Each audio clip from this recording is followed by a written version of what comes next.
Hello everyone and welcome to the course of 5G Physical Layer by Telcoma Technologies. So in this we are going to discuss about 5G Physical Layer. So the physical layer is the most important in any wireless technology, whether 2G, 3G, 4G or even 5G. The new radio is the term for the air interface of the 5G technology. So this new radio air interface is designed with such good scalability and also with flexibility enough so that it will be able to support the number of users, use cases, number of users, and also it can provide high data rate. So it could be able to support the wide range of frequencies and deployment option. So new radio is designed which will fit all the requirements with such physical layer which is flexible enough. It has ultra lean and forward compatible design. So the 5G new radio will operate in the frequency range like below 1 GHz to 100 of GHz with different deployment options. So there will be more coverage per base station, that means the macro site at the lower frequencies, and limited coverage area per base station which is micro and pico sites, and these are at higher carrier frequencies. So to provide the high service quality and optional reliability, you have licensed spectrum also in 5G. So it has various modulation schemes, waveforms, frame structure, reference signals, multi-antenna transmission, channel coding, etc., so that it can support the various use cases and requirements.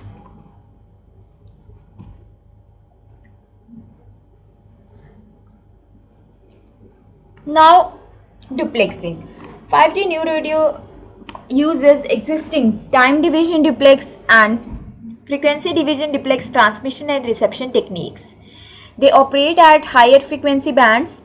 Time division duplex, they offer the flexibility so that it can adjust the uplink and downlink network resources and it can meet the network demands also. Now if we move to the multiplexing modes, new radio has the requirements to operate in different frequency bands with the combination of the different duplexing modes. The main duplexing modes are FDD and TDD.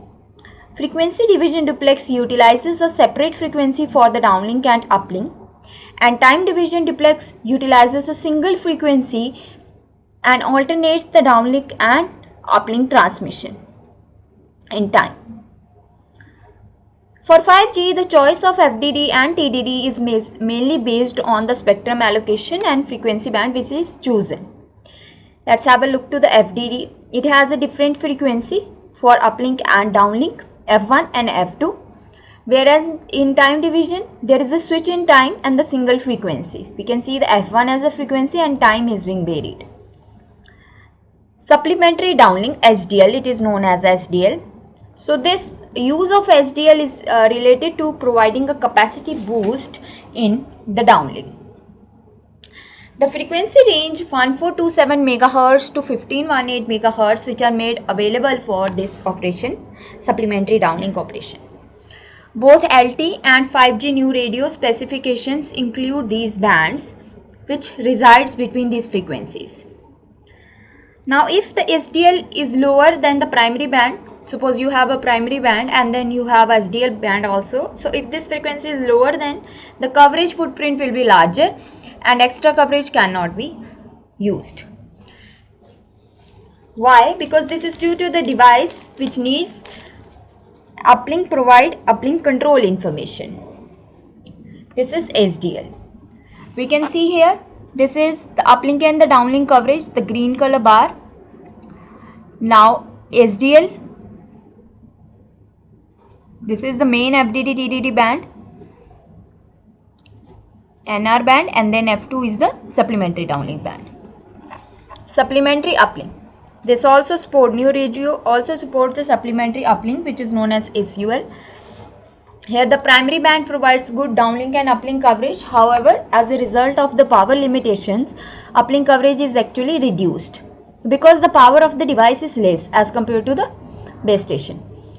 This is typically implemented at lower frequency band, and thus the uplink footprint is much greater. This the supplementary uplink.